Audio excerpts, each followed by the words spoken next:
Good morning to all of you.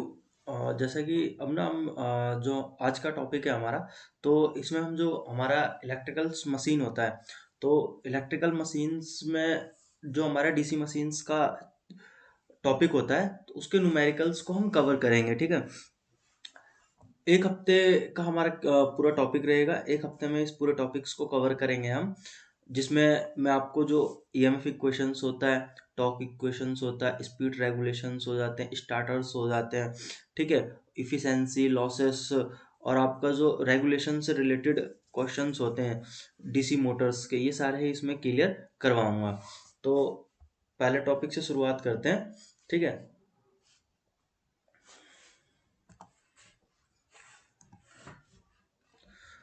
तो सबसे पहला टॉपिक है आज हमारा प्रॉब्लम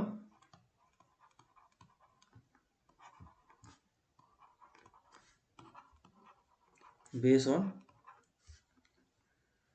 ईएमएफ इक्वेशंस। ठीक है, तो ईएमएफ इक्वेशंस के आधार पे जितने भी प्रॉब्लम्स होंगे वो देखेंगे। कोशिश करूंगा मैं कि न्यूमेरिकल्स के साथ ही आपके कॉन्सेप्ट क्लियर करूं। यहाँ हम बेसिक फार्मूले का यूज करके ही करेंगे। फार्मूले को कैसे ड्राइव करता है उसके लिए मैं एक अलग से क्लास लेके आऊंगा, तो उसमें हम डेरिवेशन सीखेंगे कि किस तरह फार्मूले को ड्राइव कर रहे हैं। ठीक है, तो देखो, किसी भी क्वेश्चंस को सॉल्व करने के लिए ना, सबसे पहले आप क्वेश्चंस को रीड करिए कि उसमें आपको गिवन वैल्यू क्या है। ठीक है, सॉल्यूशंस की अगर हम बात करें, तो सबसे पहले गिवन वैल्यू या गिवन डाटा आपको दिया क्या हुआ है। तो कह रहा है एक पोल है, 6 पोल लैप बाउंड डीसी जनरेटर। ठीक है, किस तरह का जनरेटर है, डीसी। तो नंबर ऑफ पोल आपको क्या दे दिया है, 6 पोल है। ठीक है, armature has an armature with 80 slots and 6 conductor पर स्लॉट्स। अब कंडक्टर जो होता है, नंबर ऑफ कंडक्टर हम जेड से डोनेट करते हैं, जो कि क्या होता है, number of conductor slots, number of slots into में क्या आ जाता है, कंडक्टर पर स्लॉट। ठीक है, तो कंडक्टर पर स्लॉट्स, तो स्लॉट्स कितने आपके 80, और एक स्लॉट्स में कितने कंडक्टर है, 6। कितना हो गया, 8 × 5 = 48, 480 कंडक्टर्स आपके पास हैं। उसके बाद स्पीड दे रखा है आपको 1200 आरपीएम,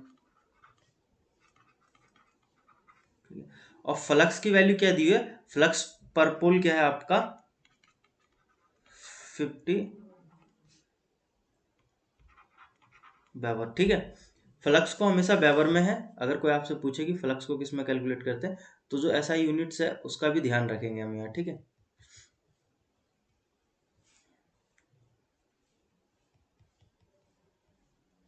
ये हमारा गिवन वैल्यू था। अब देखो, ईएमएफ इक्वेशंस का फॉर्मूला क्या हो जाता है, E इज टू में five Z N P upon में 60A। यहाँ पे E क्या है, induce EMF, induce EMF, five क्या है आपका, फ्लक्स। ठीक है, पर पोल, एन क्या है आपका, नंबर ऑफ रोटेशन,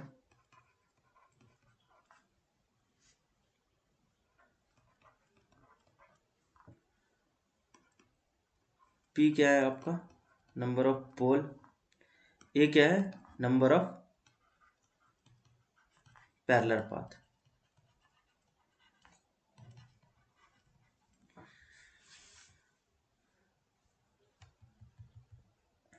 अब इसकी वैल्यू को हम पुट करेंगे।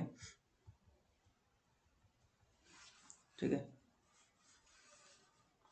तो हमारा क्या हो जाएगा, E इज में फ्लक्स की वैल्यू कितनी है, 50 × ठीक है, नंबर ऑफ कंडक्टर हमने इतना निकाला था 480, स्पीड कितना हमें 1200 दिया हुआ है, पोल कितना है 6 है, 60, ए की वैल्यू ए। देखो, ए जो होता है यहाँ पे नंबर ऑफ पैरेलल पाथ, ये लैप बाइंडिंग और वेब बाइंडिंग।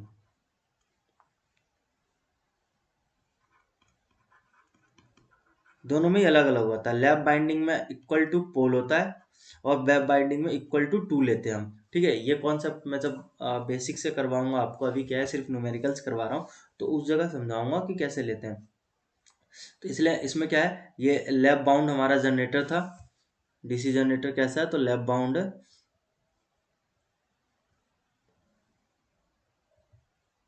देखिए लैब बाउंड डीसी जनरेटर है ना हमारा, इसलिए इसमें हमने जो पैरेलल पाथ है इक्वल टू पोल लिया है। ठीक है, विच इज 6। चलो अब सॉल्व करेंगे। इसे काटो, 1 2 3। ठीक है, 6 से 6 चला गया, इससे एंड 6 2 12। ठीक है, अब करो 5 इंटू 48 इंटू का 2 हो जाता है, तो 480 वोल्ट। ठीक है, कितना आपका ईएमएफ इंड्यूस हुआ, तो 480 वोल्ट आपका इंड्यूस हुआ है। तो ये आपका सॉल्यूशन होगा। समझ में आया किसी को? फिर से बताओ। देखो ज़्यादा कुछ नहीं करना, पहले तो आप देखो कि आपको डाटा क्या दिया हुआ है। आपको पहले फॉर्मूला याद होने चाहिए। ठीक है, इसके लिए आप उसका डेरिवेशन देखो। अगर किसी बच्चे को डेरिवेशन में दिक्कत है तो नॉर्मली आप सिंपल फॉर्मूला यूज़ कर सकते हो, सिर्फ फॉर्मूला बेस्ड क्वेश्चन आ जाते हैं, ज़्यादा टफ भी नहीं है। ठीक है, हमने गिवन डाटा ले देख लिया कि भाई हमें पर पोल कितना दिया हुआ है, नंबर ऑफ कंडक्टर कितने हैं, रेवोल्यूशन कितना दे रखा है, स्पीड उसका और फ्लक्स क्या है। ठीक है, उसके बाद हमारा फॉर्मूला हमने देख लिया कि भाई हमारा जो फॉर्मूला है वो ये है। ठीक है, ये हमारा क्या है, फॉर्मूला है, जहाँ ई इज इक्वल टू में 5z/NP/60 है। ये मैं याद रखता हूँ। ठीक है, अब मेरे को तो डेरिवेशन भी याद है, बहुत टाइम से न्यूमेरिकल लगा रहा हूँ तो रहता है याद। तो अब ई क्या है इसके अंदर, तो इंड्यूस ईएमएफ है, ईएमएफ कितना इंड्यूस हो रहा है। फ्लक्स क्या है, तो फ्लक्स पर पोल है, हर पोल पे फ्लक्स कितना है। एन क्या है, तो नंबर ऑफ रिवोल्यूशन या स्पीड कह सकते हो मोटर्स का। और यहाँ पे पी क्या है, तो नंबर ऑफ पोल, और ए क्या है, नंबर ऑफ पैरेलल पाथ। अब नंबर ऑफ पैरेलल पाथ किस पे डिपेंड करता है, तो बाइंडिंग्स किस तरह का, लैब बाइंड है या वेब बाइंड है। ठीक है, अगर लैब बाइंडिंग है तो नंबर ऑफ पैरेलल पाथ आपके इक्वल टू क्या हो जाएगा, पोल हो जाएगा। और अगर आपका वेब बाइंडिंग है तो पैरेलल पाथ क्या है, इक्वल टू आपका 2 आ जाएगा, सिंपली 2। ठीक है, चलो नेक्स्ट क्वेश्चन देखते हैं हम। सेम फॉर्मूले पे बेस है, बस थोड़ा सा चेंज किया गया है। तो देखिए क्या है, तो एक 4 पोल जनरेटर है। ठीक है, देखो हमेशा जनरेटर के केस में हम इंड्यूस ईएमएफ लेते हैं। ठीक है, और अगर हम मोटर बोलेगा तो मोटर के केस में हमेशा क्या होगा, बैक ईएमएफ हो जाता है। क्या हो जाता है, बैक ईएमएफ। सेम ही होता है। ठीक है, इंड्यूस ईएमएफ, बैक ईएमएफ। अब बाइंडिंग क्या है, तो वेब बाइंड है। देखो यहाँ पे उसमें कैसी बाइंडिंग थी हमारी, तो लैब बाइंडिंग थी।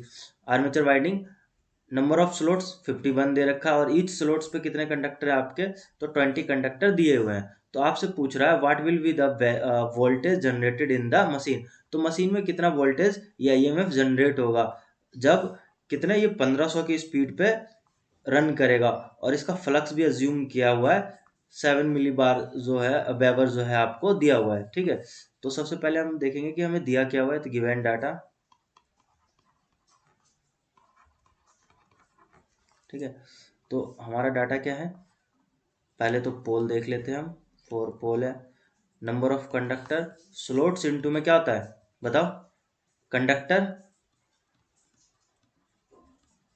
पर स्लोट्स। ठीक है, तो 51 इंटू में क्या हो गया, 20, कितना हो गया बताओ, 2 10 और 1 0, 1020 कंडक्टर। वोल्टेज हमसे पूछा गया है, यानी इंड्यूस ईएमएफ हमें बताना है कितना जनरेट हो रहा है। उसके बाद मशीन की स्पीड क्या रहेगी, तो 1500 आरपीएम। और फ्लक्स क्या है, मैं ज्यूम करने बोला है 7.0 मिली वेबर। ठीक है, अब फॉर्मूला देखो आप।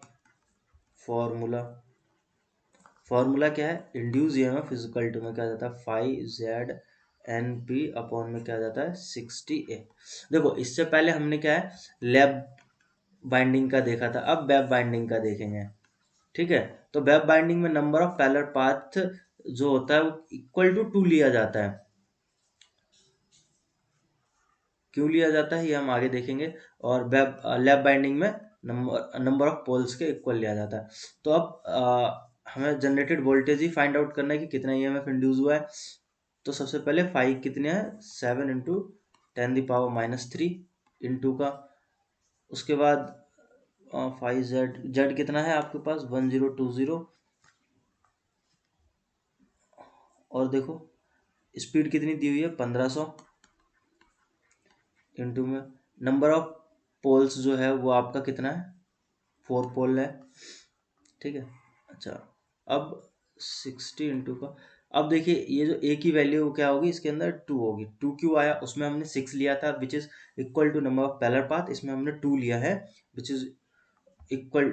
वेब बाइंडिंग जो होता है, वेब बाइंडिंग में नंबर ऑफ पैरेलल पाथ 2 लिया जाता है। ठीक है, अब इसको हम सॉल्व करेंगे।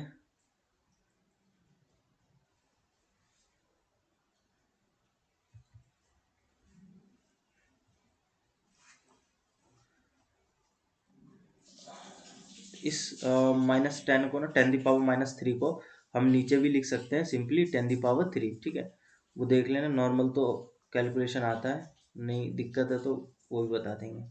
ठीक है, और कहीं से कट रहा है, ये कट रहा है भाई 2 टाइम्स में, और कहीं ये 15 है ना, 5 दिया और 12 पंचे 60। अब ये 4 टाइम्स में कट रहा है, 4 2 8, बचेगा 2, नहीं कटेगा, ये कटेगा 2 टाइम्स में, और ये 51। तो आपका इंड्यूस ईएमएफ इसके अंदर क्या आ जाएगा 51 इंटू का 7 और 7 पंचे 35 वोल्ट। ये आपका सॉल्यूशन हो गया। देख लेना कहीं कैलकुलेशन में कोई मिस्टेक तो नहीं है। ठीक है, देखो किसी भी प्रॉब्लम्स को सॉल्व करने के लिए आपको उसका फॉर्मूला याद होना चाहिए, आपको क्या फाइंड आउट करना है ये पता होना चाहिए। ठीक है, और कौन कौन सी वैल्यू दी हुई है, बस बाकी आपका काम हो जाएगा। चलो ठीक है, अब तीसरा क्वेश्चन क्या है, तो इसमें हमें कहा गया है कि इंड्यूस ईएमएफ जो होता है एक डीसी मशीन में जब 750 की आरपीएम पे रन करेगा तो इतना वोल्ट है। अब हमें क्या करना है, कैलकुलेट करना है increase in main field flux percentage में फॉर द इंड्यूस ईएमएफ इतने के लिए, और स्पीड जो है 700 आरपीएम। ठीक है, तो गिवन डाटा देखेंगे हम, तो E इज इक्वल टू में हमारा क्या जाता है 5ZNP अपॉन में क्या जाता है 60A। अब देखो एक ही मशीन है, एक बार वो 750 के आरपीएम पे रन कर रहा है तो 220 वोल्टेज जनरेट हो रहा है, दूसरी बार जब वो 700 आरपीएम की स्पीड पे जनरेट हो रहा है, ठीक है, तो वो मतलब 700 आरपीएम की स्पीड पर रोटेट कर रहा है तो 250 वोल्ट को जनरेट कर रहा है। ठीक है, तो अब जब हमारा ईएमएफ इक्वेशन होता है उसके अंदर जो आपका नंबर ऑफ कंडक्टर, ठीक है, पोल्स और 60 अपॉन में जो ये पैरेलल पाथ होता है ये आपका क्या होता है कांस्टेंट होता है, ये वेरी नहीं करता। इसलिए आपका जो इंड्यूस ईएमएफ होता है वो हमेशा फ्लक्स और जो स्पीड है उसके डायरेक्टली क्या होगा प्रोपोर्शनल होगा। ठीक है, तो यहाँ पे हम E1 E2 करते हैं, तो हमें E1 की वैल्यू कितनी दी हुई है 220 वोल्ट दी हुई है, N1 की वैल्यू हमें कितनी दी हुई है इतनी। अब E2 देखेंगे हम, E2 की वैल्यू कितनी दी हुई है 250, और N2 की वैल्यू कितनी दी हुई है हमें 700 RPM.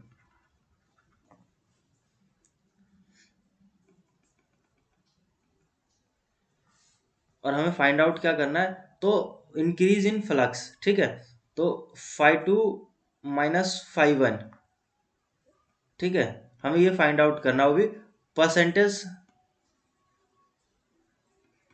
Increase in voltage, flux, flux में कितने परसेंटेज की बढ़ोतरी हुई। तो हम इसको E1 इज इक्वल टू में 5 1 N1 अपॉन में E2 5 2 N2। ठीक है, अब या तो आप इस तरह सॉल्व कर लो, आपका आंसर आ जाएगा, या सिंपली क्या होता है, जब परसेंटेज में आपसे पूछा हुआ है ना, तो और वो भी इंक्रीमेंट कितने का हुआ है, तो जो E2 की वैल्यू से आप पहले रखो। अब ये मत पूछना क्यों, सिंपल परसेंटेज का सवाल है तो समझ सकता है कोई भी इसे। तो 5 2 अपॉन में 5 1 इज इक्वल टू में हमारा क्या हो जाएगा, E2 N1 E1 N2, यही होगा। तो E2 क्या है, 250 वोल्ट दिया हुआ है, N1 कितना है, हाँ भाई N1 कितना दिया हुआ है, देख ले एक बार, N1 750। ठीक है, E1 कितना दिया हुआ है, 220 वोल्ट, और N2 क्या है, 700 RPM। अब इसको सॉल्व करो, ठीक है, तो 15 5 75, 5 एकम 5, 5 के 20, 14 बचे, और कहीं कट रहा है, नहीं कट रहा, इंटू में 100, यार ये इंटू में 100 फॉर परसेंटेज। ठीक है, परसेंटेज में फाइंड आउट कर रहे हैं ना, तो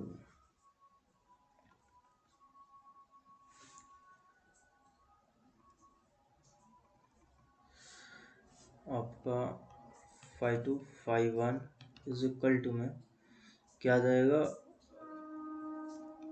25 और कुछ है वैल्यू ऊपर, इंटू में 15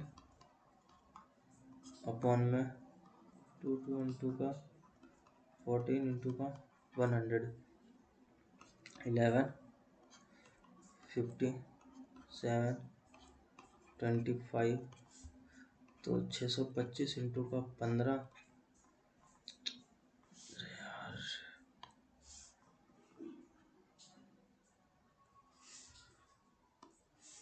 625 इंटू का क्या आ जाएगा आपका 15 डिवाइडेड बाय,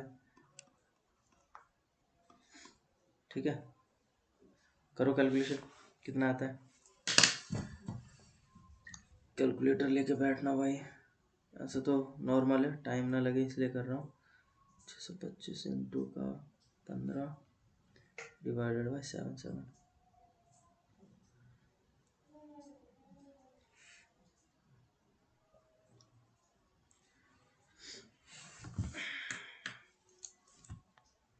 कितना आ रहा है,